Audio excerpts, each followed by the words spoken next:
My name is Miriam Blake, and for more than 40 years I believed I was living in a marriage built on trust. I owned a small bakery in Austin, Texas, the kind of place where the smell of warm bread greets you before you even step inside. People in town often said I was blessed, that I had a hard-working husband, Richard, and a loving son, Michael. From the outside, our family looked like the picture of stability. But behind the closed doors of my home, I was about to discover a betrayal so deep it would shake the foundation of everything I thought I knew.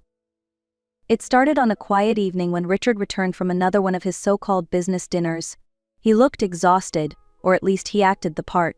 He tossed his jacket on the couch and collapsed onto the bed without even changing clothes. As he slept, a strange perfume lingered in the air, a scent that did not belong to me. Something inside me stirred. The intuition of a wife is rarely wrong, and mine was screaming louder with each passing day.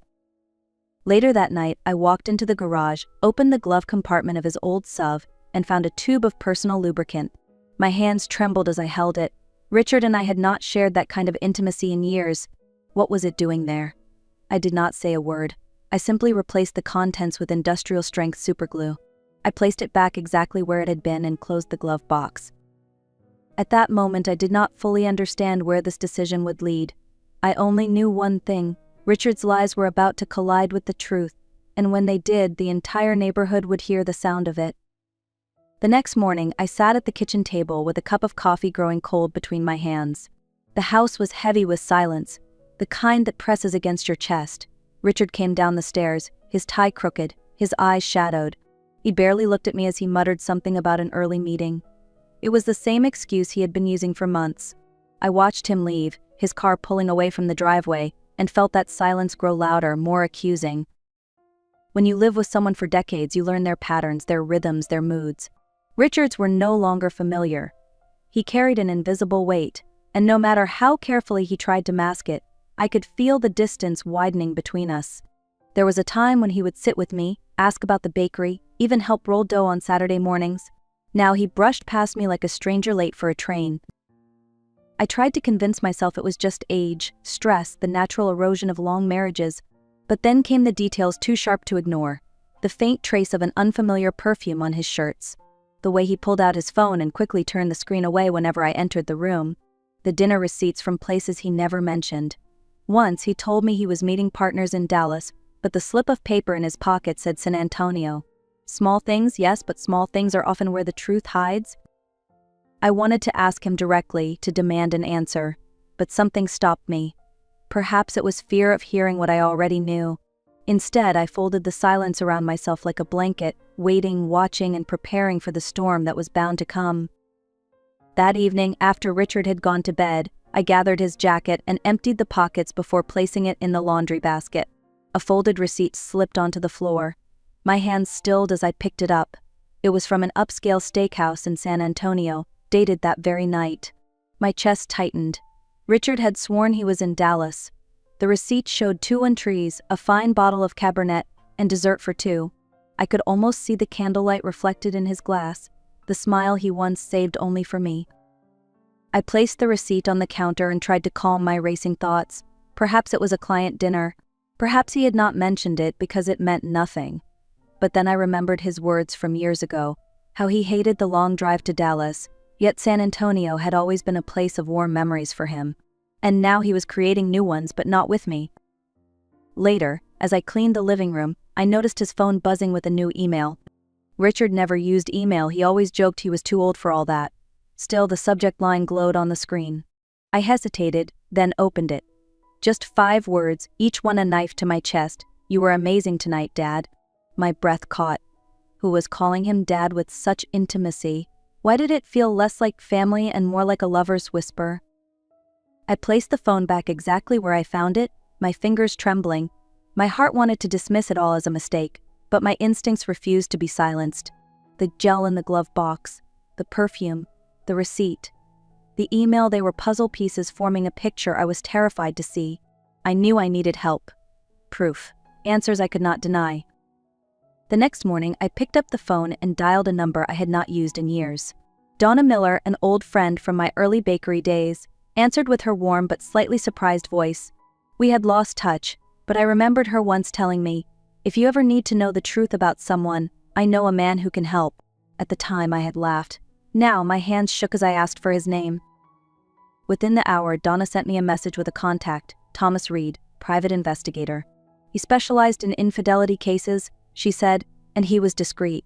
My pride ached as I stared at the number, but pain is easier to bear when balanced against the need for answers.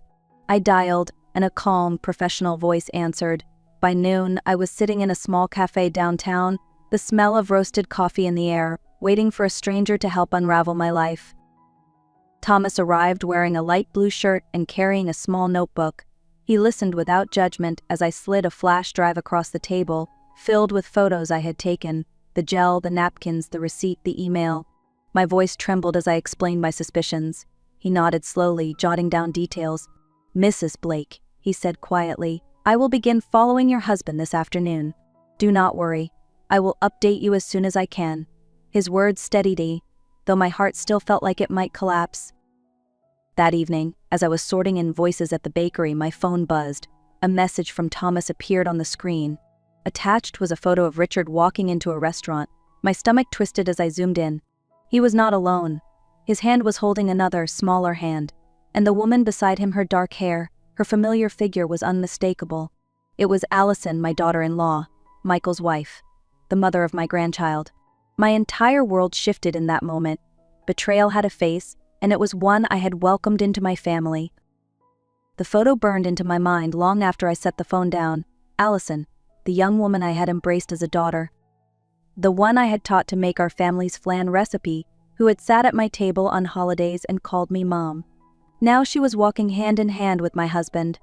It felt as though the floor beneath me had given way, leaving nothing but a dark abyss.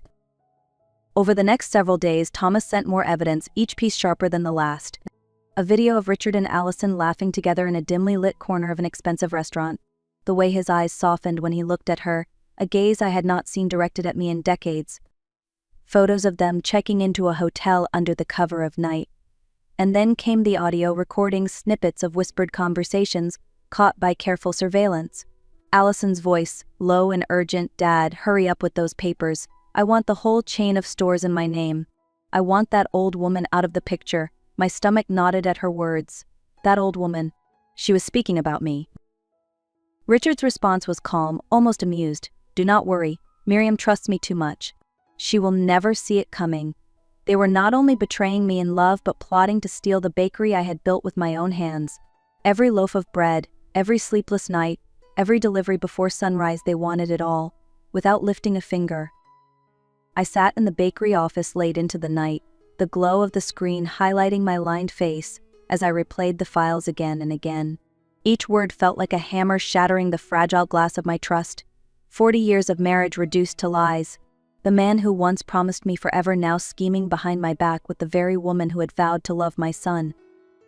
I saved every file, every photo onto a flash drive. I printed them, labeled them with dates and times, and placed them in a thick envelope. My hands moved with mechanical precision, though my heart was breaking. Betrayal is not just the loss of love. It is the theft of your past, the rewriting of your history, the mocking of every sacrifice you made. And as I stared at the pile of evidence before me, one truth became clear. If Richard and Allison thought I would surrender quietly, they had underestimated me completely. I knew I could not confront them directly. Words would only give them time to prepare lies, to cover their tracks, to twist the truth until even Michael doubted me. No, I needed more than confrontation. I needed a plan that would leave no space for denial, a moment so undeniable that neither Richard nor Allison could escape from it. Revenge, yes, but more than that, a way to reveal their deception to the world without me speaking a single word. The first step was subtle. Late at night, when Richard snored heavily in the bedroom, I crept into the garage. The tube of lubricant still sat in the glove compartment like a silent witness. With steady hands, I emptied it and refilled it with industrial superglue, drop by drop, until it looked perfectly untouched. At a glance, no one would suspect the difference. I wiped my hands clean, placed it back, and shut the compartment softly. It was a small seed planted in secret, waiting for its time to sprout. The second step required foresight. I retrieved Michael's old voice recorder from a drawer where it had sat unused for years. I replaced the batteries, set it on continuous record, and hid it behind the bedroom bookshelf, camouflaged by a family photo frame. If Richard brought Allison into our home, I would have their words, their laughter, their betrayal etched into memory. No one could call it hearsay. Finally, I prepared what I called my smoke trap. In the kitchen, I positioned a skillet of oil on the stove and tied a thin string to the igniter. I looped it through the window and attached it to a heavy coffee tin outside. With a single pull from a distance, the oil would ignite, sending dark smoke curling into the sky. Enough to alarm neighbors, enough to bring the fire department rushing to my door. And if my instincts were right, Michael himself would arrive, forced to face the truth he never imagined. Each piece fit together like dough rising in the oven, slow but certain. I moved through the house like a ghost, silent and determined. They thought they were clever, but they did not know me. I was Miriam Blake, and I was ready to end their game. The morning of my plan, I told Richard the first had to travel to Nashville to sign a new contract for the bakery. His eyes lit up with a strange relief that cut me deeper than any knife. He kissed my cheek lightly, muttered a half-hearted good luck, and hurried off to work. I knew what he was really thinking. With me gone, the house would finally be his stage. I crossed the street with my overnight bag and knocked on the door of my neighbor, Mrs. Peterson. She welcomed me in with her usual kindness, and I asked if I might spend the day there. From her front window, I had a perfect view of my own driveway. She did not press me for details, though the worry in her eyes told me she sensed more than I revealed. I settled into a chair with a cup of coffee, my phone in hand, waiting. Around 10 o'clock, a taxi pulled up. Allison stepped out wearing a light summer dress and oversized sunglasses, her head turning nervously before she darted toward my door. Richard appeared within seconds, ushering her inside as though they were teenagers sneaking behind their parents' backs. My chest burned, but I stayed silent. It was time. I pulled up the recording app linked to the hidden device in my bedroom. Through my earbuds, I heard their voices fill the space I once called sacred. Richard's deep laugh. Allison's cruel words, "The old woman is gone. We don't have to hide anymore." The bed creaked and I removed the earbuds before my stomach turned. Enough. It was time to finish this. I tugged the string attached to the stove. Within moments, thick black smoke poured from the kitchen window. Mrs. Peterson gasped and rushed to the door, shouting for neighbors. Fire at Miriam's house. Within minutes, half the street was outside, pointing, whispering, dialing the fire department. I stood behind the curtain, my pulse steady, my heart strangely calm. The wail of a siren echoed down the street, growing louder until a bright red fire truck screeched to a halt in front of my house. And there, climbing down from the driver's seat in his uniform, was Michael, my son. His voice rang out clear and commanding, "Get the equipment. Move fast." He led his team through the smoke, sledgehammer in hand. The door splintered under the blow, and they stormed inside. I remained at the window, knowing exactly what they were about to find: Richard and Allison, glued together in their shame, exposed not just to Michael, but to every set of eyes in the neighborhood. The chaos spilled into the street as the firefighters carried Richard and Allison out of the house, their bodies wrapped in sheets but their humiliation laid bare. Neighbors gasped, whispered, some even laughed behind their hands. Michael's face was pale as stone, his jaw tight, his eyes refusing to meet mine. He barked orders to his team, his voice steady, but I knew his heart was breaking. An ambulance rushed them to the hospital, and I followed quietly with Mrs. Peterson at my side. Hours passed in the sterile hallway before a doctor emerged, wiping sweat from his forehead. "They're stable," he said carefully. The situation was unusual. We managed to separate them. "No permanent damage." He looked at me with pity, as if searching for the right words to offer a wife betrayed. When I finally entered the room, Richard lay propped against pillows, his face pale, while Allison sat on the edge of her bed, eyes red and swollen. They both looked up in shock, caught between guilt and desperation. Richard's voice cracked. "Miriam, I can explain," but I raised my hand and cut him off. From my bag, I pulled a thick envelope and placed it firmly on the table. Inside were the photos, the receipts, the recordings, every piece of their deceit, along with divorce papers ready for his signature. "Allison," I said evenly, "you've not only betrayed me, but you've destroyed my son's trust. And Richard, 40 years of marriage end here. Sign, and do whatever you wish after, but you will do it far away from me, and from Michael." Allison sobbed, begging Michael for forgiveness, but he turned and walked out of the room without a word. Richard reached for me, his hand trembling, but I stepped back. "You made your choice," I whispered. And then I left, the door closing behind me like the final chapter of a book one would never reopen. The days after the hospital felt like walking through the ruins of a once beautiful home. The walls of my life were still standing, but the heart of it had been ripped away. Yet in that emptiness I discovered something I had forgotten, the quiet strength of starting over. Michael moved into the house within a week. He carried his suitcase in with little ceremony, his face tired but determined. "Mom," he said softly, "I need time. I can't go back there, not after what I saw. I'll help with the bakery." "Whatever you need." I opened my arms, and for the first time in weeks we held each other not as mother and son bound by tragedy, but as partners facing the future together.